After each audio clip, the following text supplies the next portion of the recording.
Video número 4. Continuación, calidad del agua, impurificación del agua. Buenos días, señores estudiantes. Entonces vamos a continuar con nuestro curso de tratamiento de aguas residuales en la parte de impurificación del agua. Entonces hay lo que se denomina impurificación natural.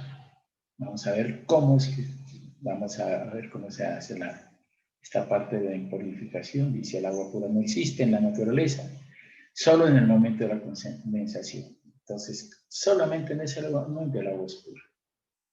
El agua recoge en contacto con el aire gases como el nitrógeno, ya habíamos hablado del nitrógeno, del oxígeno también. El oxígeno recoge más oxígeno que nitrógeno, y CO2 en las aguas naturales, en el aire.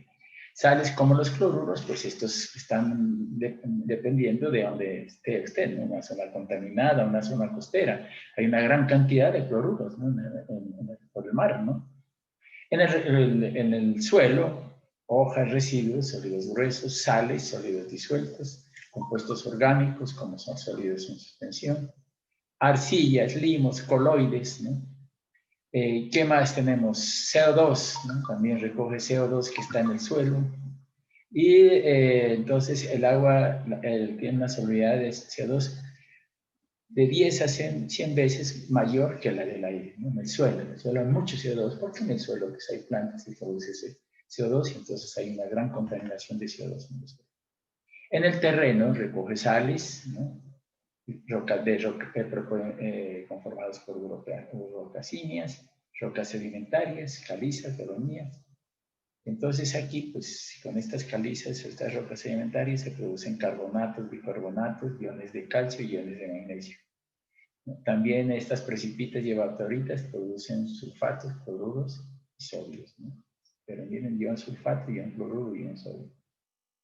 Minerales de hierro, hierro y manganeso, terrenos volcánicos, flúor, azufre y fósforo, ¿no? Entonces, todo esto es impurificación que se puede recoger en el agua. Los factores incidentes son la composición de los suelos, ¿no? Dependiendo de los suelos, de los terrenos y la geología. La temperatura, dice: a mayor temperatura, mayor solubilidad de sales, menor solubilidad de gases y menor solubilidad de carbonatos de calcio y CO2, ¿no? Esto ya lo habíamos visto nosotros, ¿no? Cuando vimos todos los elementos. Superficies de contacto. A mayor superficie de contacto, mayor solubilidad, ya clasas, arenas y gravas. Por ejemplo, la sal, si usted quiere solubilizarla, pues hágala más pequeña, no más área de contacto. El tiempo de contacto, a mayor tiempo de contacto, mayor solubilidad en aguas superficiales y subterráneas. Los cloruros, a mayor cantidad, hace que el oxígeno disuelto sea bajo. Mayor cloruro, ¿no? Por eso el agua de mar tiene mucho cloruro, entonces no entra poco oxígeno, ¿no? CO2, a mayor concentración, mayor solubilidad de carbonatos. Importante cuando hay infiltración. Evaporación y evapotranspiración. Hay mayor concentración en el mar debido a la gran evaporación del agua de mar, ¿no? En los suelos puede afectar la vegetación, ¿no? Entonces, estos cloruros, por ejemplo, ¿no? La evaporación se evapora el agua y quedan los cloruros, ¿no? Lo mismo en suelos, hay muchas veces que regamos los suelos y el agua tiene alta concentración de cloruros y entonces puede afectar la parte de la vegetación, ¿no? Los suelos se mineralizan. Capacidad de intercambio iónico, hay una gran capacidad de intercambio iónico y catión. Dice: la impurificación se puede medir en forma global, medir sales o titulando, y en forma directa individual los gases como el oxígeno 2 por el vaso de Winkler, por titulaciones o electrodos. Cuantificación de la impurificación. Dice: objetivo, medir la cantidad de impurezas mediante dos formas, directa e indirecta. Forma directa mediante concentración, molaridad, normalidad, esto puede ser individual y agrupada. Medida directa individual por gases, ¿no? Por ejemplo, el oxígeno disuelto, ¿no? Si yo tengo mucho oxígeno disuelto, pues quiere decir que el agua está buena, ¿no? Pero si es bajo o cero, contaminado, ¿no? O contaminado, o puede ser agua subterránea. Y con las sales también, ¿no? Si hay mucho contenido de sal, pues hay sustancias minerales, muchas sustancias del agua, ¿no? La medida directa agrupada dice como ejemplo la dureza. La dureza, dice, la presenta de cationes polivalentes, principalmente de calcio y magnesio, ¿no?, que dan origen a la dureza de agua. Esto de la dureza tiene que ver mucho en sistemas de potabilización, ¿no? No podemos nosotros tener aguas muy duras para el sistema de abastecimiento, porque en este caso, pues la dureza afecta al jabón, ¿no? Entonces, y aguas duras no se puede lavar mucho. Y también genera incrustaciones, porque son aguas con iones de calcio y magnesio. Estos dan origen a la dureza, ¿no? Entonces, dice, no se ha encontrado ninguna correlación entre las aguas con alto contenido de dureza y daños al organismo. Los problemas más bien son de tipo doméstico o industrial, como decían. La dureza impide la formación de espumas, causando mayor consumo de jabón y detergentes cuando se le emplea en el lavado doméstico. Por otra parte, está ligada a otros parámetros como el pH, la alcalinidad, y dependiendo de esto puede formar compuestos insolubles que tienden a depositarse sobre las tuberías, accesorios, artefactos domésticos, construyendo una capa difícil de remover. O sea, muchas veces se incrustan en las tuberías, sobre todo las tuberías de hierro, y disminuyendo el diámetro. Bueno, dice que la dureza puede clasificarse en cálcica y magnésica, ¿no? De acuerdo al catión que la produce y de acuerdo al radical con que se combinan los respectivos cationes. De acuerdo a los cationes, la dureza se divide en cálcica y magnésica, siendo la dureza cálcica más abundante que la magnésica. Bueno, entonces tenemos esta parte, ustedes tienen que consultar esto, ¿no? Las aguas duras son incrustantes, producen gran consumo de jabón y dificultan la cocción de alimentos. Por otra parte, las aguas muy blandas son agresivas y pueden no ser adecuadas para la bebida. Entonces, pero por ejemplo, para el tratamiento de aguas residuales, nosotros vamos a calcular la dureza, pero no es, en una planta de tratamiento no es tan, de aguas residuales no es tan, digamos, indispensable. En cambio, para un sistema de potabilización tenemos que quitar, si la dureza es muy alta, pues la nota uno por el consumo. La alcalinidad, este es otro elemento de tipo general que podemos trabajar en las aguas residuales. Pues generalmente la alcalinidad son debida a los iones OH, carbonatos y bicarbonatos, ¿no? Radical oxidrilo, los carbonatos y bicarbonatos. ¿Qué tiene la alcalinidad? Por ejemplo, la alcalinidad es un proceso bien interesante en tratamiento de agua de potabilización. Nosotros cuando vamos a potabilizar un agua le medimos bastante la alcalinidad. Si tiene buena alcalinidad, pues el proceso se puede realizar adecuadamente, porque lo que en potabilización nosotros utilizamos un elemento que se llama sulfato de aluminio, y ese es un ácido, y cuando lo aplicamos al agua el pH baja. Pero si hay un agua alcalina que tiene bastante ion radical oxidrilo OH o carbonatos o bicarbonatos, el pH del agua demora para bajarse. Entonces, este lo mantiene el valor de pH, y las reacciones químicas que se dan en ese caso son favorables para el proceso de coagulación y floculación. En aguas residuales, pues también es importante la alcalinidad, ¿no? Pues, el pH, muchas veces el pH en un reactor puede bajar, ¿no? Pero si el agua es alcalina, pues la alcalinidad del agua es como una solución tapón que hace que hasta cierto punto la alcalinidad haga que no se baje el pH del agua, ¿no? Y uno de los problemas que tenemos en tratamiento de aguas residuales, sobre todo anaerobios, es la baja de pH en las aguas. Y eso lo podemos nosotros combatir si se tiene alguna alcalinidad en el agua.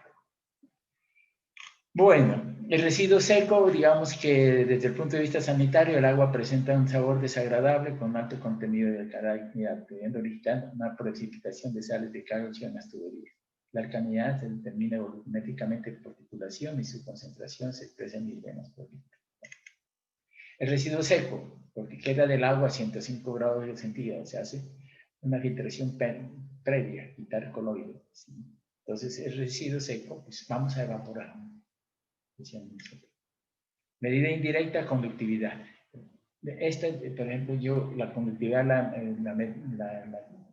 tengo para aguas, ¿no? Si es el agua no es conductora, es baja conductora, de electrones, digamos, de conductividad, ¿no? Entonces, si el agua tiene mucha conductividad, quiere decir que tiene mayor concentración de sales y de esa manera una mayor sustancias minerales. Entonces, estos son impurificaciones de tipo natural. Vamos a ver las artificiales. La contaminación es la impurificación artificial directa o indirecta de las aguas producidas por el hombre y sus actividades. Según el origen y tipo de impureza, las aguas residuales pueden clasificarse. Aguas residuales domésticas son lavado, cocinas sanitarias, pecuarias, heces fecales de animales, industriales, depende de la industria, urbanas son mezcla de domésticas, pecuarias, etcétera, y aguas de origen agrícola. Nosotros vamos a coger las aguas residuales domésticas, de pronto aguas residuales industriales y urbanas. Eso de pecuarias no vamos a meternos porque si no, no acabaríamos nunca. Pero dice que, entonces, según las impurezas, ¿no? Según su origen, las impurezas dependen del tipo de contaminante como mercurio, plomo, cromo, etcétera. Se puede tratar estas aguas por decantación, ¿no? Entonces, según el origen y según las impurezas. Por ejemplo, cromo, ¿no? El cromo se da mucho en la industria de los cueros, ¿no? Como mercurio, cromo, ¿no? Y entonces, esto es un metal pesado y el metal es un metal pesado y es un tóxico para los microorganismos. Entonces, cuando hay, por ejemplo, impurezas por el cromo en aguas residuales, lo que hacemos es un tratamiento físico-químico para que ese metal pesado decante, quitarlo y podemos trabajar nosotros en procesos biológicos. Entonces, por eso dice, se puede tratar estas aguas por decantación. Mercurio, plomo, cromo. Estos son metales pesados. Entonces, veamos a ver las aguas residuales domésticas. Están compuestas por aguas fecales y aguas de lavado. Principales contaminantes, gérmenes, patógenos, materia orgánica, sólidos y detergentes. Entonces, vamos a ver las aguas residuales domésticas. ¿Por qué nos interesa saber? Las características, porque yo pues, puedo, en base a esas características de esa agua, yo puedo proponer un sistema de tratamiento. Puede ser aerobio, puede ser anaerobio, ¿no? Si está muy contaminada, o puede ser un tratamiento físico-químico. Depende de las impurezas. Entonces veamos los principales contaminantes, gérmenes patógenos. Dice, gérmenes patógenos que se encuentran en las aguas residuales y contaminadas pueden proceder de desechos humanos que estén infectados, o que sean portadores de una determinada enfermedad encontrándose en la flora, fauna intestinal. Decíamos nosotros que nosotros botamos 400.000, de 100.000 a 400.000 de organismos coliformes, ¿no? Y muchos de esos, si la persona está enferma, por ejemplo, tiene el cólera, por ejemplo, viral colárico, pues eso lo está botando, ¿no? Las principales clases de organismos patógenos presentes en las aguas residuales son las bacterias, los virus, los protozoos y el grupo de virus. Los requisitos para su identificación es que el medio ambiente sea el intestino y que tengan facilidad de medida. Esto de gérmenes patógenos, ya viendo las bacterias, pues ya habíamos visto todos estos elementos. Los tipos de indicadores también, decíamos, miren ustedes, ¿no? Los organismos se presentan en aguas residuales y contaminadas en cantidades muy pequeñas y además resultan difíciles de aislar e identificar, por ello se emplea el organismo coliforme como organismo indicador, puesto que su presencia es más numerosa y más fácil comprobar. Bueno, esto de los gérmenes patógenos ya habíamos hablado, ¿no? Cuando dice los géneros Escherichia y Aerobacter, ¿no? Entonces, aquí, esto ya le habíamos. Esta es la relación de coliformes fecales y estreptococos fecales, ¿no? Coliformes y ese. Entonces, si esta relación, si hacemos coliformes y los estreptococos fecales, dice, se ha observado que la cantidad de coliformes y estreptococos fecales descargados por los seres humanos son significativamente diferentes de las cantidades descargadas por los animales. Entonces vamos a ver cuándo es la descarga humana y animal. Por consiguiente, se ha propuesto la relación de CSUF y los CSUF contenidos en una muestra puedan emplearse para determinar el origen de la contaminación humana o animal del agua. Ya habíamos dicho nosotros que hay contaminación humana o contaminación del suelo, ¿no? Los aerobacter son en el suelo. Aquí vamos a ver si son contaminación humana y contaminación animal. Para el caso de animales domésticos, la relación C sub F se mantiene por debajo de 1, entre 0,4 y 0,6, mientras que para el caso de los seres humanos se halla por encima de 4,4. Entonces, miren ustedes, si me da entre estos valores, esa es una contaminación, sí, pero es animal doméstico. En cambio, cuando me da esto más de 4, pues quiere decir que es humana. Entre 1 y 4, combinación de heces humanos y animales. Los costilíderos, sulfitoreductores, por su capacidad de supervivencia en medio externo, son un indicado de contaminación lejana. Esto es importante, ¿no? Los colistidios sulfitoreductores, por su capacidad de supervivencia en medios externos, son indicadores de contaminación lejana. Si hay estos señores, ¿no? Entonces dice uno, uy, la contaminación está a ojos arriba, pero es muy lejana la contaminación. Cambio de coliformes y los estreptococos fecales, ¿no? Esos sí son contaminación cercana. Bien, entonces el segundo, entonces ya decíamos que los coliformes se forman en esta forma, ya habíamos visto antes. Y este era un repaso, pero sí esta relación C sub F y S sub F es importante. La materia orgánica. Bueno, decíamos nosotros que 3 elementos eran importantes: la fuente del carbono, ¿no? La fuente del oxígeno y la fuente de la energía. En un sistema, en un reactor, ¿no? Que decimos nosotros es un tanque donde va a llegar materia orgánica. En ese caso, ahí dentro hay un ecosistema.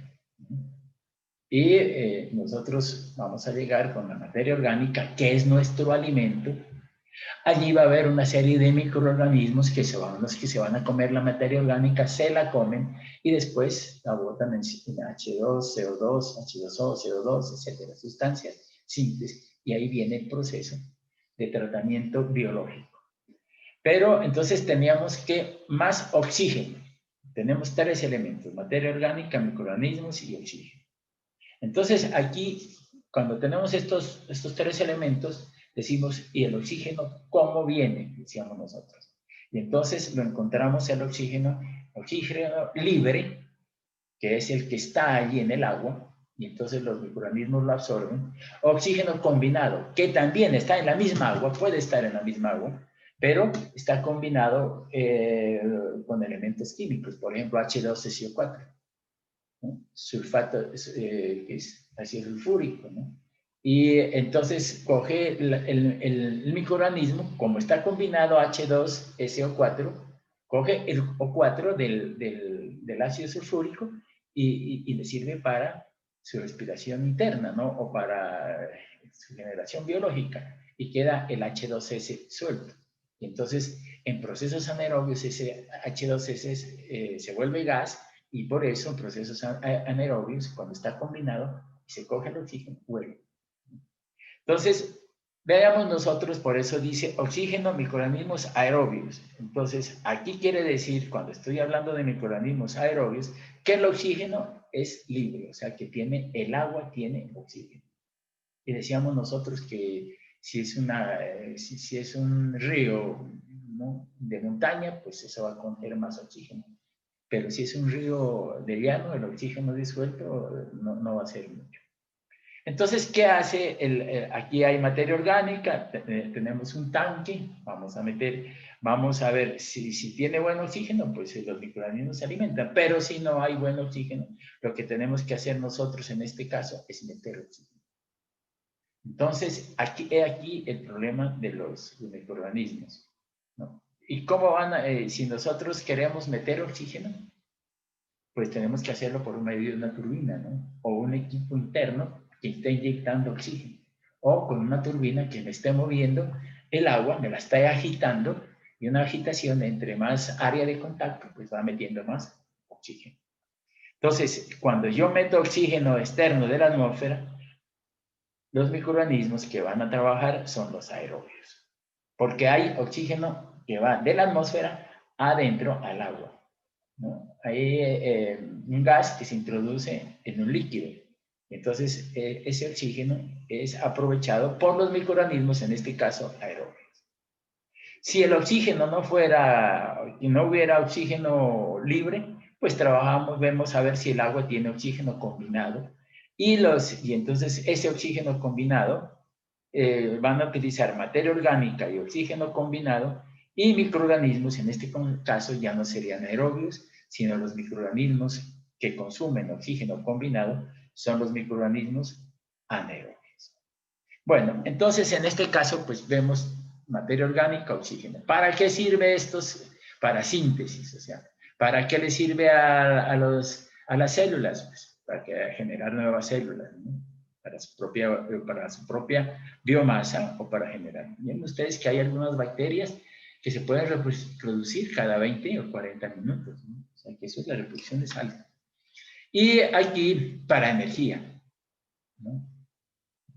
Energía, ¿para qué? Para procesos biológicos, ¿no? Y pues para generar productos de desecho, como los organismos aerobios me producen CO2, H2O, NH3. Esto quiere decir que estos productos ya son inicuos, o sea que no van a hacer daño en el agua residual. Entonces, fíjese usted, transformé la materia orgánica en productos de desecho y también generé células nuevas. ¿Importante generar células nuevas? Sí, porque ahí habrá mayor cantidad de microorganismos que se coman la materia orgánica. Estos microorganismos, aquí habría uno aerobios, dice. El proceso aerobio, los microorganismos aerobios comen más rápido que los microorganismos anaerobios, ¿no? Esa es una característica, que cuando estamos trabajando con microorganismos aerobios, como ellos tienen, por eso aquí vienen el oxígeno libre, hay oxígeno libre, los microorganismos aerobios comen rápido, rapidísimo. En cambio, los microorganismos anaerobios, sería este que sería anaerobio, ellos comen despacio. Comen despacio. ¿Por qué? Porque si te estoy hablando de por ejemplo, NO2, ¿no? Nitritos, entonces cogen ese oxígeno, ¿no? Pero tienen que quitarlo de la molécula de CO2 o el H2SO4, quitarlo de la molécula de HCO4, entonces el tratamiento, digamos, biológico interno de los microorganismos anaerobios, el comportamiento interno es mucho más lento. Entonces aquí tenemos la materia orgánica, que es la que vamos a echarle de las aguas residuales. Dice, cerca del 75% de los sólidos en suspensión y el 40% de los sólidos filtrables de un agua residual de concentración media son de naturaleza orgánica. Importante, porque es que lo que vamos a transformar es materia orgánica. Ese es nuestro objetivo primero. Ahora, los tratamientos, transformar materia orgánica. También puede ser que yo quisiera remover nitrógeno o remover fósforo, pero eso ya son otros procesos. Pero lo importante nuestro para la depuración de los ríos es remover materia orgánica. Los compuestos orgánicos están formados normalmente por combinaciones de carbono, hidrógeno y oxígeno, ¿no?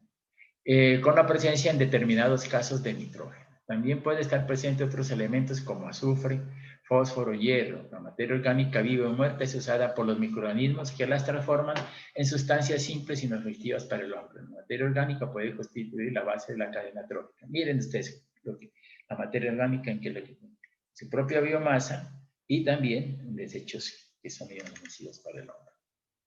Los principales grupos de sustancias orgánicas presentes en el agua residual son las proteínas, los carbohidratos y grasas y aceites. Entonces, otros compuestos son, miren, proteínas, carbohidratos y grasas y aceites. O sea, mayor proteínas.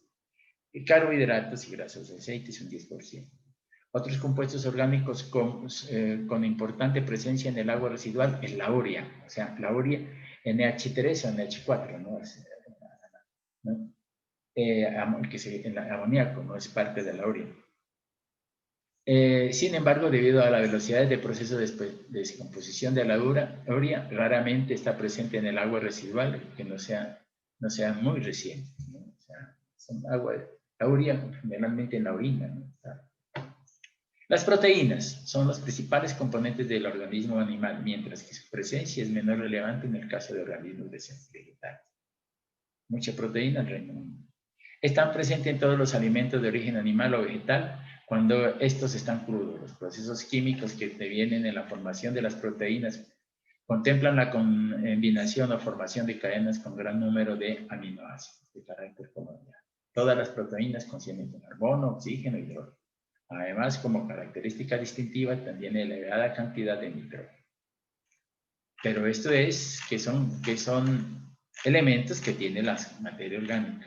Carbohidratos ampliamente distribuidos en la naturaleza. Los carbohidratos incluyen azúcares, celulasa, almidones y fibra de madera, compuestos todos ellos presentes en el agua residual.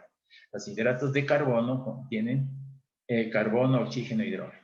Algunos carbohidratos son solubles en el agua, principalmente los azúcares, mientras otros, como los almidones, son insolubles. Desde el punto de vista del volumen y la resistencia a la descomposición, la celulosa es el hidrato de carbono cuya presencia en el agua residual es más importante.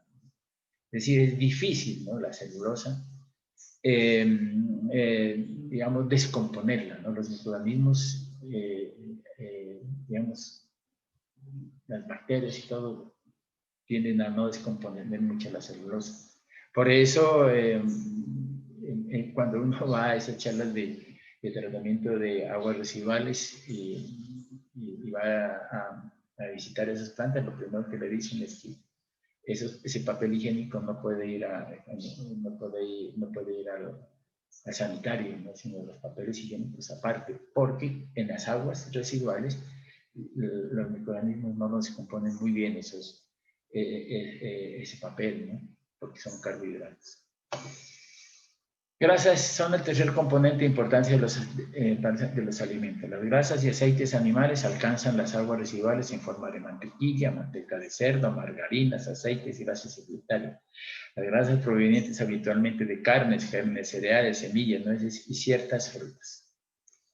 Las grasas se hallan dentro de los componentes orgánicos de mayor estabilidad y su descomposición por acción bacteriana no resulta sencilla. Miren ustedes, aquí dice, la presencia de aceites y grasas en las aguas residuales pueden provocar problemas tanto en la red de alcantarillado como en las plantas de tratamiento. Si no se elimina el contenido de grasas antes del vertido del agua residual, puede interferir en la vida biológica de las aguas superficiales y crear películas y acumulaciones de material flotante desagradable. Por eso, generalmente, cuando en el proceso de tratamiento, de una planta de tratamiento de aguas residuales, lo que se hace es inicial, ¿no?, remover partículas sólidas, ¿no?, y también remover grasas y aceites, ¿no? Estas grasas y aceites, pues, son elementos que flotan. Y entonces, cuando flotan, muchas veces esas grasas no permiten que el oxígeno se introduzca en el agua, ¿no? Además, pues, generan otros tipos de problemas de taponamiento. Por eso, antes de entrarnos a nosotros a los procesos de tratamiento, ¿no?, al tratamiento primario o secundario, pues hay que hacer eliminación, ¿no?, de grasas y aceites para que el problema posterior sea mínimo. Bueno, cuantificación y medida. La materia orgánica es el compuesto más importante en el estudio del agua y se mide directa e indirectamente. Medida directa no es práctica, pero sí factible en la medida de grasas. Medida indirecta, oxidante, receptor de electrones y reductor, donante de electrones. Este elemento aquí, oxidante y reductor, fíjense ustedes que hay en química lo que se llama redox, oxidación, reducción, ¿no? Reductor es el que dona electrones, oxidante es el que no recibe electrones. Esto es muy importante porque en los procesos biológicos es lo que sucede. Nosotros, por ejemplo, como nosotros somos quimiosintéticos, existen relaciones de oxidación y reducción, ¿no? El uno dona electrones, la materia orgánica dona, y el oxígeno recibe, hay un intercambio de electrones entre el oxígeno y la materia orgánica, y ese intercambio de electrones es el que genera energía, ¿no? Libera energía y nosotros la atrapamos con los bifosfato, ¿no? O también, pues, la parte de elementos, pues esos son como una especie de paneles, decíamos, y eso, y ahí tenemos nosotros la energía para nuestros procesos biológicos.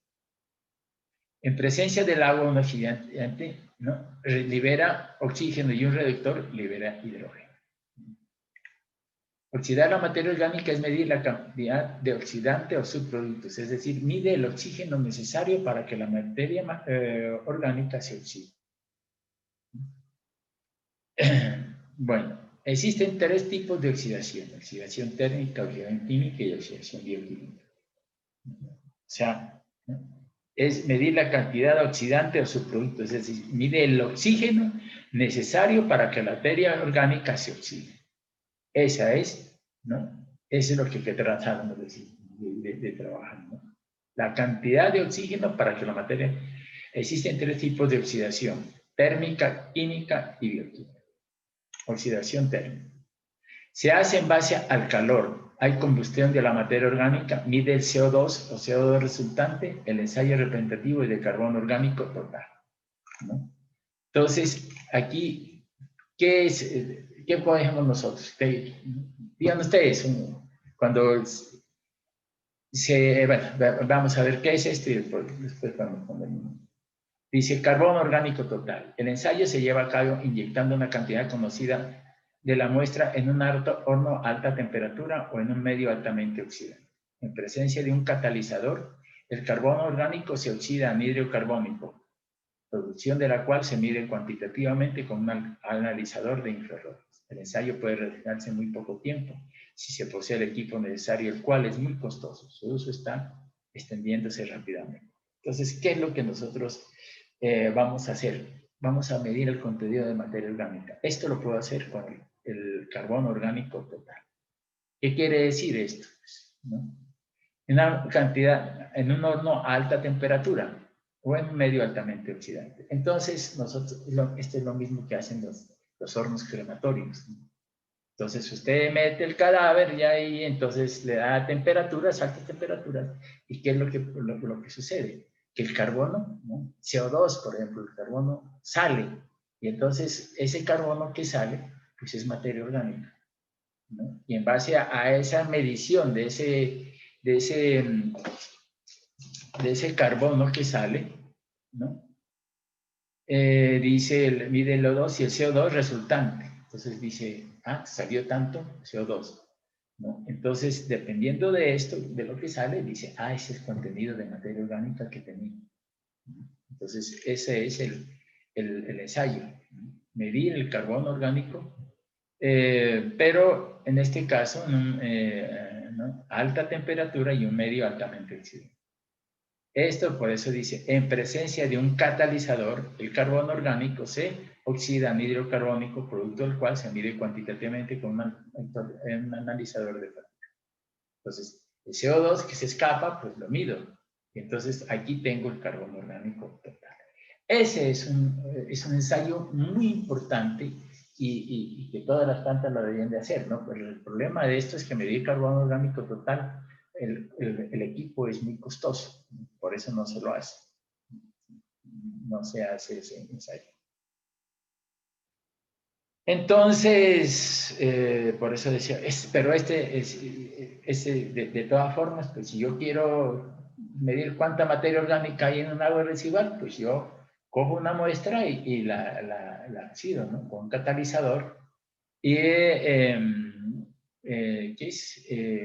y mido la cantidad de anhidro carbónico que tengo. Entonces, en base a eso yo puedo decir, la materia orgánica que contiene el agua es tal. Aquí hay otro que dice oxidación química. Existe materia orgánica y materia inorgánica oxidable por medios químicos, utilizándose reactivos químicos de alto poder oxidante como el dicromato de potasio o el perganonato de potasio. Entonces, materia orgánica e inorgánica oxidable. Aquí, mire, estamos hablando de carbono orgánico total. Aquí hablamos de también la oxidación química, materia orgánica e inorgánica, ¿no? O sea, ¿no? Materia orgánica, cuando estoy hablando, biodegradable y no biodegradable. La inorgánica, sí, son sustancias minerales, ¿no? Oxidables por medios químicos y utilizando esos. Bueno, entonces la demanda química de oxígeno mide eso, ¿no? Mide la materia orgánica e inorgánica oxidable e inorgánica, ¿no? Ambos elementos. Pero entonces yo digo, no, pero si yo lo que necesito es medir la materia orgánica. La DQO no le mide la materia orgánica que yo necesito, ¿no? Sino que me mide la materia orgánica y la materia inorgánica. ¿Qué es lo que a mí me interesa? A mí me interesa es medir, ¿no?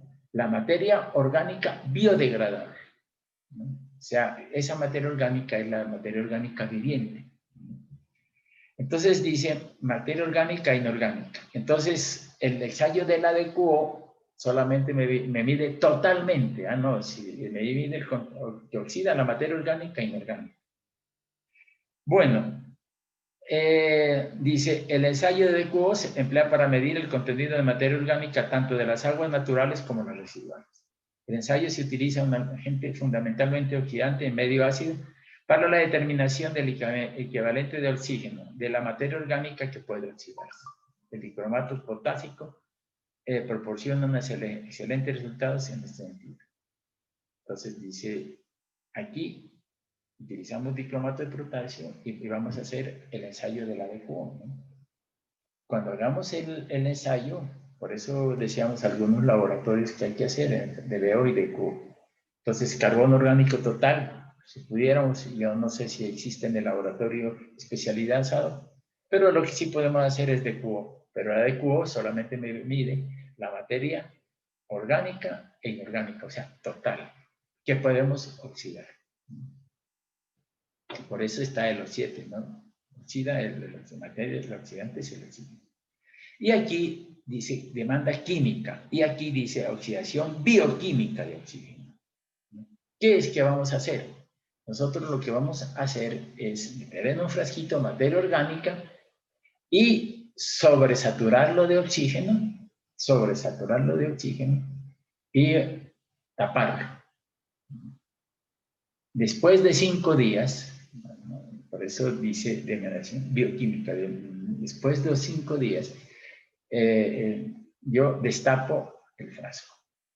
Y entonces mido el oxígeno inicial, cuánto ha sido el oxígeno inicial, y después cuánto ha sido el oxígeno que me da a los 5 días. Y esa diferencia es una diferencia. Por ejemplo, el oxígeno inicial fueron 7 y el oxígeno final fueron 2. Entonces hay una diferencia de 5.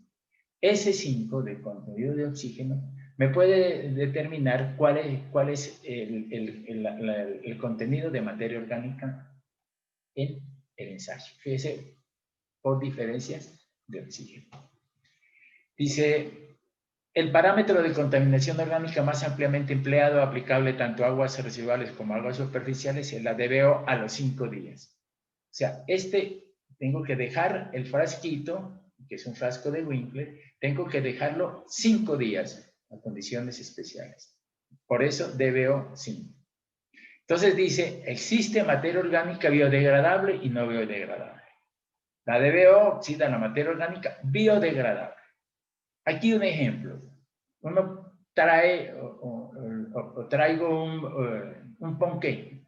Entonces en un ponqué trae la caja y trae el ponqué. Entonces nosotros ¿qué hacemos? No, nos comemos el ponqué, no es la caja. Ellos también se comen la materia orgánica biodegradable, o sea, la que se pueden comer ellos, pero la que no se pueden comer, pues sale. Por eso mide la materia orgánica biodegradable. Es como un bulto de papas, pues, digamos, en un costal, ¿no? Y uno lo que se come es la papa, no se va a comer el bulto, el costal de papas, ¿no? Entonces, una es materia orgánica biodegradable y la otra la que no se come, la materia orgánica biodegradable. Nosotros nos comemos las papas y botamos el bulto.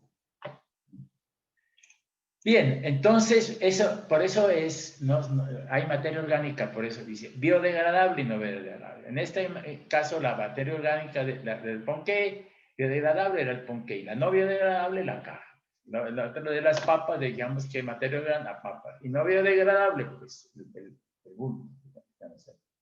Entonces, por eso hay esa división. Se define como la cantidad, mire, la DBO se define como la cantidad de oxígeno requerido por los microorganismos aerobios, ¿no? Ojo, mucho ojo, aerobios, en su respiración para consumir o degradar la materia orgánica.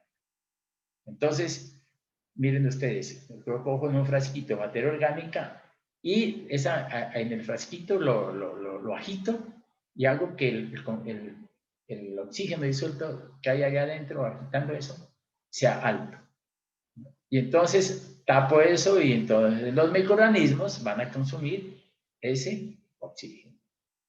El resultado de esto es CO2 más agua. El experimento consiste en mezclar agua, problema con suficiente oxígeno y medir el oxígeno consumido. Inicio menos final. Después de un tiempo suficiente, por lo general 5 días. Con el fin de asegurar la facilidad en los resultados obtenidos, es preciso diluir convenientemente la muestra con una solución especialmente preparada, de modo que asegure la disponibilidad de nutrientes y oxígeno durante el periodo de incubación. Muchas veces tenemos que diluir, porque muchas veces en una muestra tiene gran cantidad de oxígeno, y también tiene excesiva cantidad de microorganismos. Y muchas veces los microorganismos se comen el oxígeno, y cuando yo voy a ver, el oxígeno disuelto es cero, y no he sabido yo cuándo fue el oxígeno disuelto cero. Entonces, para eso, diluimos la materia orgánica para que haya una mejor, digamos, para que sean menos los microorganismos y puedan trabajar y me den una relación entre el oxígeno inicial y final, una relación positiva. Dilución, dice entonces, oxígeno disuelto saturado aproximadamente 10 miligramos por litro para obtener un oxígeno mayor de cero. ¿Qué pasa si el oxígeno final es menor de cero? Que no sé cuándo fue que se consumió todo el oxígeno. Entonces aquí estoy falseando el resultado. Nutrientes, dice, que solo la materia orgánica carbonada sea sustrato limitante. Para ello, dice, que hay que, la DBO5 sobre N tiene que ser menor de 20 y la DBO5 sobre P menor de 100. O sea, que haya nutrientes, ¿no? Porque si no, no se desarrollan los microorganismos. Para ello, añadir al ensayo nitrógeno y fósforo en exceso. La temperatura del ensayo es importante, ya que la mayor o menor temperatura dependerá de la mayor o menor temperatura dependerá de la actividad biológica. Se asume que la temperatura a 20 grados centígrados como valor medio representativo. No obstante, también es posible determinar el valor de la DBO a otras temperaturas. Otro factor a tener en cuenta ensayo es la luz. Ya que existe luz, se reproducen las algas, por lo que habrá una producción interna de oxígeno que alterará los resultados, porque las algas están chupándose el oxígeno. Entonces, hay que limitar eso. Por eso, los francos se meten en un medio oscuro para que no haya luz y no se genere esto. Como medida a tomar, deberán realizarse los ensayos en la oscuridad. En caso de muestras con gran población de microorganismos, con el caso de aguas residuales, es necesario inocular las muestras. En caso de ser necesario, se puede inocular el agua de dilución con cultivo bacteriano ya aclimatado a la materia orgánica y otros compuestos. Otro factor importante a tener en cuenta es la nitrificación en el ensayo de la DBO, conocido como demanda bioquímica de oxígeno, asociada a procesos de activación de amoníaco a nitrato. Entonces dicen, bueno, aquí hay, ¿para qué se utiliza? ¿No? Dice, los resultados de ensayos de la DBO se emplean para determinar la cantidad aproximada de oxígeno que se requiere para estabilizar biológicamente la materia orgánica presente. Entonces, si yo tengo que el oxígeno consumido es tanto, yo podría decir, bueno, va a haber materia orgánica y esta materia orgánica consume tanto oxígeno. Entonces, ¿qué hacemos nosotros? Pues tenemos que tener unos equipos para que me introduzcan al agua el oxígeno que yo necesito. Por eso, mencionar las instalaciones, determinar la cantidad. ¿No? Entonces, con este oxígeno yo voy a insuflar, ¿no? Aire, ¿no? O también producirlo externamente con turbinas para que la cantidad de oxígeno que necesitan pues, la tengan los microorganismos. Con esto, pues yo puedo dimensionar las instalaciones en las aguas residuales, en las instalaciones de procesos biológicos. Medir la eficiencia de algunos procesos de tratamiento. Si yo, por ejemplo, tengo en un proceso biológico que yo entro con una DBO de 200 y salgo con una DBO de 20, pues quiere decir que hay un porcentaje de eficiencia del orden de 180 miligramos por litro de DBO. Entonces, eso me dice que hay una eficiencia, ¿no? Entonces, esto puedo medir yo la eficiencia de algunos procesos de tratamiento. Y dice comprobar el cumplimiento de las limitaciones a que están sujetos los vertidos, ¿no? Los vertidos, ya veremos posteriormente, dicen, no, usted no puede pasarse de tanto de DBO. O sea, no me puede evacuar tanto de materia orgánica biodegradable. Las normas me dicen, ya veremos posteriormente, le digo. Entonces, pues, dice, la posibilidad de establecer relaciones constantes entre los diferentes parámetros de medida del contenido de materia orgánica dependen principalmente del tipo de agua residual y de suelo. De todos ellos, el más complicado de interrelacionar resulta ser la DBO5, debido a que los diferentes problemas e inconvenientes debidos a los diferentes problemas e inconvenientes que presenta su análisis. Por ejemplo, un problema de la DBO5 es que yo los resultados a los 5 días. Es como los concretos, ¿no? Los concretos a los 28 días o 30 días, ¿no? Acá a los 5 días, pues ya a los 5 días ya ha pasado el problema, ¿no? Entonces, eso es la problemática de esta DBO5, que es larga, ¿no? Entonces, muchas veces nosotros hacemos DBO5, pero también hacemos de DQO. El ensayo de DQO puede hacerse en 1 hora, ¿no? Y el de carbono orgánico total en 5 minutos o 10 minutos. Por eso es que lo mejor es la DBO, pero nosotros podemos hallar una interrelación entre la DBO y la DQO. Y eso es lo que hacemos nosotros, ¿no? Dice, no obstante, para aguas residuales domésticas brutas típicas, el coeficiente entre DO5 y DQO se halla entre 0,4 y 0,8. ¿No? O sea, miren ustedes, la DBO la DQO es el doble aproximadamente de la DBO. En aguas residuales, ¿no? Domésticas. Entonces, nosotros ya sabemos.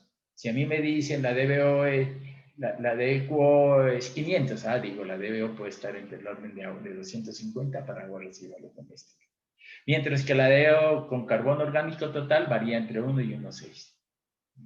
Es importante, ¿no?, hacer mención del hecho que estas relaciones presentan importantes variaciones en función del nivel de tratamiento a que se ha sometido las aguas residuales antes de hacer los análisis.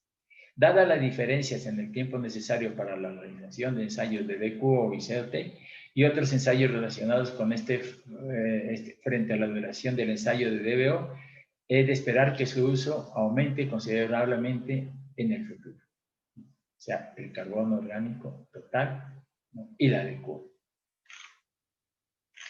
¿Qué hay aquí? Pues aguas residuales domésticas, ¿no? Por ejemplo, si esta relación de DBO y DQO me da 2, yo diría que entonces DBO son 2 veces la DQO, ¿no? Entonces aquí 2 DQO sería una DBO, ¿no? ¿Qué quiere decir? Que el agua, digamos, el agua residual contiene mucha materia inorgánica. Entonces, fíjense ustedes ahí. Bueno, entonces esto lo veremos, ¿no?, entre la DBO y la relación, ¿no?, en aguas residuales domésticas, etc. Pero tenemos ya ese elemento. Partículas sólidas, dice, ¿no? Medir la cantidad de materia sólida presente en el agua. Se hace por medio de evaporación, se somete el agua a 105. ¿Qué hace usted? Tiene un agua y la evapora, pues tengo los sólidos totales, ¿no? O sea, ¿cuántos sólidos tengo en el agua? Evaporo pues a 105 grados, ¿no?, para no generar problemas en el carbono. Entonces evaporo así, y entonces tengo los sólidos totales. O sea, estos son los sólidos que tienen en el agua. Entonces, digo, objetivo, medir la materia sólida presente en el agua. Se hace por medio de evaporación, sometiendo a 5 grados, ¿no?, compuestos por partículas en suspensión, coloidales y disueltas. Filtración, también hacemos para obtener unas partículas sólidas. Se filtran los sólidos totales para atrapar y dejar los sólidos en suspensión en el filtro. O sea, que yo tengo una botellita y filtro. Pero utilizo un papel filtro que tienen de ciertos micrómetros. Se vuelve a filtrar y se obtienen las partículas de tipo coloidal, quedando así partículas disueltas, sales, las cuales se obtienen, ¿no?, las cuales se obtienen por evaporación. O sea, filtración lo utilizamos nosotros, ¿no?, evaporación. Sedimentación, dice. Se utiliza el Common Hawk, el cual mide la cantidad de fango, sólidos sedimentables, que se produce en un tiempo determinado en el sedimentador. Entonces, ¿para qué nos sirve la el conito INJOF, pues para determinar los sólidos sedimentables, o sea, cantidad de fangos. Calcinación. Pues nosotros evaporación metemos, ¿no?, a 105, pero calcinamos. Por lo tanto, debemos tener un horno que nos calcine a una temperatura de 525 grados. ¿no? Aquí al calcinar es como cuando meten un muerto a la incineración, pues a 525 grados. Se volatiliza la materia orgánica y queda lo que no se reacciona. Sólidos volátiles, ¿no? Volátiles, materia orgánica, y sólidos fijos. Lo que queda allí son materia inorgánica. Entonces, lo que se volatiliza, materia orgánica. Lo que queda, materia inorgánica. Estas son sustancias materiales. Entonces, vamos a ver en este grafiquito que tenemos aquí, nos daría cuenta sobre eso. Entonces, decimos muestras. Hacemos un cono INJOF, este aparatito. Aquí tengo un aparatico que se llama cono INJOF. Y entonces aquí colocamos las muestras, que es ustedes, ¿no? Es un cono. Y aquí mido los sólidos sedimentables. En el cono INJOF sedimentario. Y este es un filtro al vacío, donde yo aquí echo el agua, aquí tengo mi filtro, y hago filtrar el agua por medio de este filtro. Entonces, el agua está aquí y se filtra. Y aquí hago un vacío para que el agua pase por aquí más rápidamente. Entonces, por eso son filtros al vacío. Entonces, tenemos las muestras, yo hago evaporación, o sea, 105 grados centígrados, y obtengo los sólidos totales. Estos sólidos totales son iguales a estos, no tienen que ser iguales. Estos sólidos que me da aquí, dividido, y este sólido total. Aquí digo tanto de digo. Entonces tengo un filtro al vacío. Entonces, tendría yo que aquí hago filtrado. ¿no? Entonces, hago lo primero, filtro. ¿no? Por eso dice filtro. Y dice evaporación del filtro, evaporación del filtrado. Entonces, en este caso, yo lo que hago es someter a evaporación el agua del filtro. Y también aquí a evaporación de lo filtrado. Entonces, evaporación del filtro, cojo mi filtrico aquí y lo someto a evaporación, o sea, a 105 grados para que salga el agua y me quede los sólidos, ¿no? Por eso dice evaporación del filtro. Y aquí, evaporación del filtrado, o sea, el agua parte, en este caso, en este sistema, pues, evaporación del filtro. Y aquí, evaporación del filtrado. Entonces, filtro y filtrado. Entonces, a 105, ¿qué me quedan? Los sólidos en el filtro. Y aquí, pues, los sólidos en el filtrado. Entonces, si yo digo evaporación del filtro, entonces esto me da lo que son los sólidos en suspensión. Entonces, yo lo voy a hacer, peso mi filtro, ¿no? Y una vez de eso lo someto a 105 grados centígrados y después lo vuelvo a pesar el filtro. Entonces esa diferencia son los sólidos que quedan, o sea, los sólidos en suspensión. Entonces filtro mi agua, el agua filtrada, entonces pasa, y esa es el agua que queda acá, el agua filtrada, y la someto, ¿no?, a 105 grados centígrados. Y eso me da los sólidos disueltos. O sea, los que quedaron en el filtro y los que pasaron a la frasco. Ahora sí, estos sólidos suspendidos y sólidos disueltos los someto a altas temperaturas. Estos que fueron los que no pasaron por el filtro, los coloco a alta temperatura con un horno de mufla, y entonces tendría yo estos sólidos suspendidos volátiles y los sólidos suspendidos fijos. Estos sólidos suspendidos volátiles es los que, debido a esa alta temperatura, se evaporaron. Y estos, con esas altas temperaturas, quedan ahí en la cazuelita esa que vamos a meter esto. Entonces, estos son fijos y estos volátiles. O sea, estos se evaporan y estos quedan. La misma historia hay que son lo que quedó aquí, los sólidos disueltos, que son estos, los que quedaron aquí, porque los anteriores eran los que quedaron aquí. Estos sólidos disueltos los coloco en un horno de mufla. Y entonces me da que son estos sólidos disueltos volátiles, que son los que se evaporan como carbono, y estos sólidos disueltos fijos son los que quedan como sustancias minerales. Entonces, miren, observen ustedes, sólidos suspendidos volátiles, sólidos suspendidos fijos. Sólidos volátiles disueltos, sólidos disueltos fijos. Entonces, estos sólidos suspendidos volátiles con estos sólidos disueltos volátiles forman lo que se llaman los sólidos totales volátiles. Y estos, ¿no?, sólidos suspendidos fijos, más, ¿no?, del horno de mufla, sólidos disueltos fijos, estos son los que quedan, no los que se volatilizan, sino los que quedan, me dan sólidos totales fijos. Y entonces tendría yo sólidos totales volátiles y sólidos totales fijos.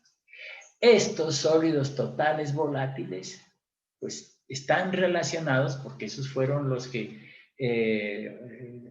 tienen carbono, ¿no?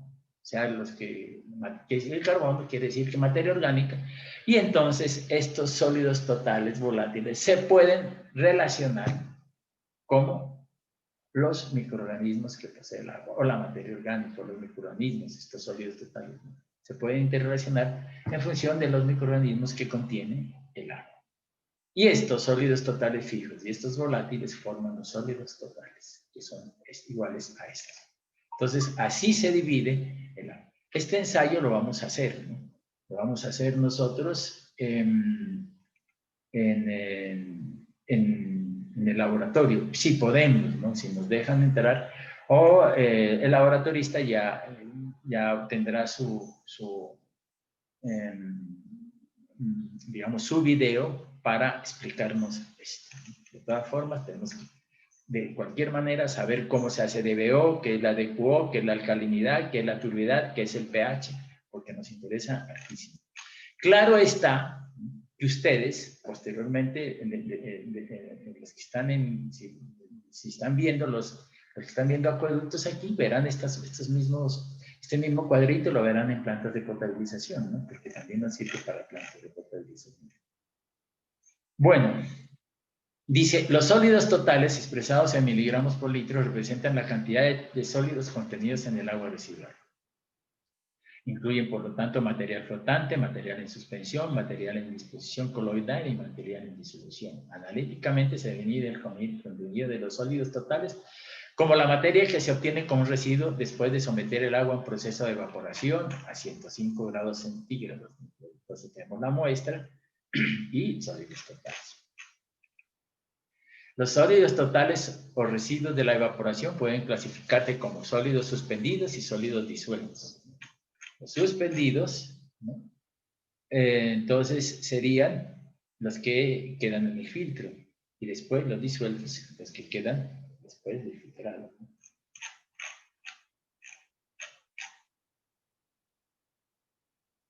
Bueno, entonces, ¿qué me dice?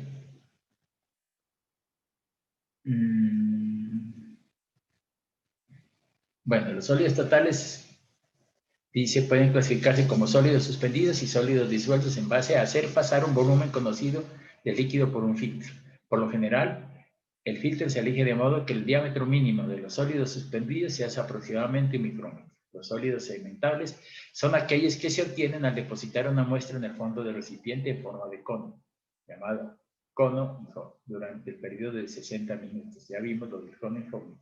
Los sólidos sedimentables son una medida aproximada de la cantidad de fango que se obtendría en el decantador primario del agua del suelo. Aquí está el Coming Hub, ¿no?, y aquí el aparatico para sólidos suspendidos y sólidos disueltos. Bueno, ¿qué tendríamos nosotros? Dice definiciones para sólidos encontrados en el agua residual. Esto tienen que aceptarlo ustedes también. Ejemplo y análisis ¿no? de sólidos. En cuanto al tamaño de las partículas, ¿no? Tendríamos nosotros, dice, la figura 2.3 contiene una clasificación de las partículas según su tamaño. Debe anotarse que no hay límites de tamaño definido entre las partículas coloidales, pero por lo general se considera que tienen una dimensión comprendida entre 1 y 1000 micrómetros aproximadamente. Observando la figura, ¿no? Se aprecia que los coloides tienen tamaño intermedio entre las partículas en solución verdadera, átomos y moléculas, y las partículas en suspensión. Los límites fijados en este esquema son aproximados, ya que no solamente el tamaño, no solamente el tamaño, sino la naturaleza del material son los que determinan si la partícula es coloidal. Entonces tenemos nosotros, miren, partícula en suspensión, aquí están las algas, de 10 micrómetros, ¿no? O sea, estos los podemos captar nosotros por tamices, ¿no? Quitar las algas. Pero las bacterias, pues ya son de 1 micrómetro, ¿no? Y son mucho más pequeñas que las algas y los virus, que están, ¿no? Esto está en 10 a la menos 1. Y 10 a la menos, sales disueltas, por ejemplo, ¿no? 10 a la menos 5. La estructura de un átomo está en una unidad astron, es decir, quiere decir que va a 10 a la menos 9 micrómetros, ¿no? Aquí las sales disueltas llegan casi a las soluciones verdaderas, ¿no? En este caso, las sales. ¿Qué tenemos nosotros? Por último, tenemos lo que se llaman detergentes.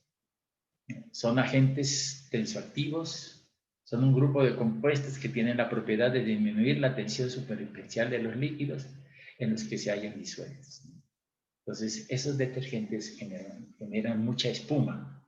Y la espuma en los procesos de tratamiento de aguas residuales, pues hace que el oxígeno disuelto del aire no pueda ser introducido dentro del agua. Entonces, por eso tenemos un problema allí de detergente.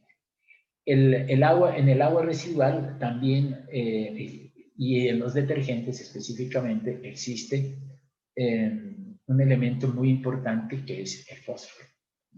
Entonces dice uno, ¿y dónde está entrando el fósforo en un agua residual? Pues por los detergentes, ¿no? Entonces, esos detergentes muchas veces, digamos, dan fósforo a un agua residual, ¿no? Entonces, si ya tengo un agua residual urbana, pues hay mucho detergente. Entonces, ¿de dónde el detergente? Pues del fósforo. Y ese me puede servir a mí, pues, es un nutriente, ¿no? Nitrógeno, fósforo, ¿no? Potasio. El fósforo, pues, en el agua residual me sirve, sí, porque si no hay fósforo en agua residual, pues los microorganismos de tratamiento de aguas residuales no crecen. Porque, como decíamos nosotros, la ley de Dieff, el fósforo entraría a ser un factor limitante de crecimiento de los microorganismos. Entonces, en este caso, pero si nosotros, por ejemplo, en un sistema de la cocha, yo quiero disminuir la contaminación microbiana, pues le quito detergentes, ¿no? O no le meto nitrógeno, no le meto fósforo, porque esos son factores limitantes. Y si están formados por moléculas de gran tamaño ligeramente solubles en el agua y que son responsables en la aparición de espumas en las plantas de tratamiento y en la superficie de los cuerpos de agua receptores de los vertidos de agua residual. Tienden a concentrarse en la interfase agua-aire. Los agentes tesoactivos también reciben el nombre de sustancias activas al sur de metileno, MDAS, que es utilizada como unidad de medida. Antiguamente los agentes tensoactivos presentes en detergentes sintéticos eran los sulfatos alquilobencenos.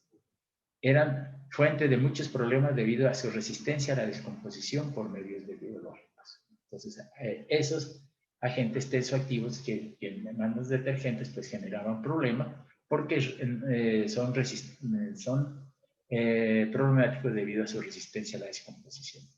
En la actualidad, los ABS han sido sustituidos por sulfato alquilolineales, que son sustancias biodegradables, debido a que la mayoría de los agentes tensoactivos provenían de agentes sintéticos. Esta medida ha reducido notablemente el problema de las espumas.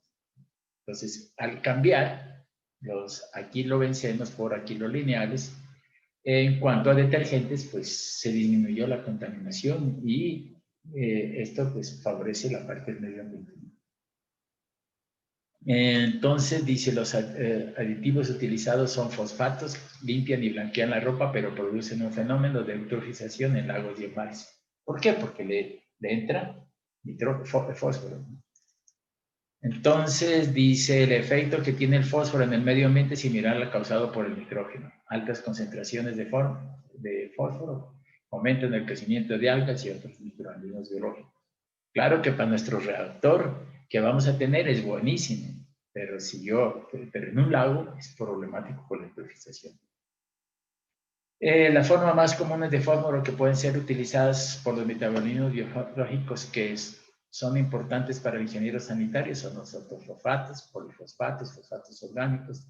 Todas estas formas de fósforo pueden ser utilizadas por los microorganismos biológicos. Bien. Entonces esto vamos a dejar aquí, ¿no? No vamos a ver aguas pecuarias, ¿no? Sino vamos a ver un poquito de aguas residuales industriales y vamos a ver aguas residuales urbanas. Entonces dejamos por lo pronto, ¿no? Allí y muchas gracias por su atención. Entonces vamos a finalizar. Y como siempre, energías positivas.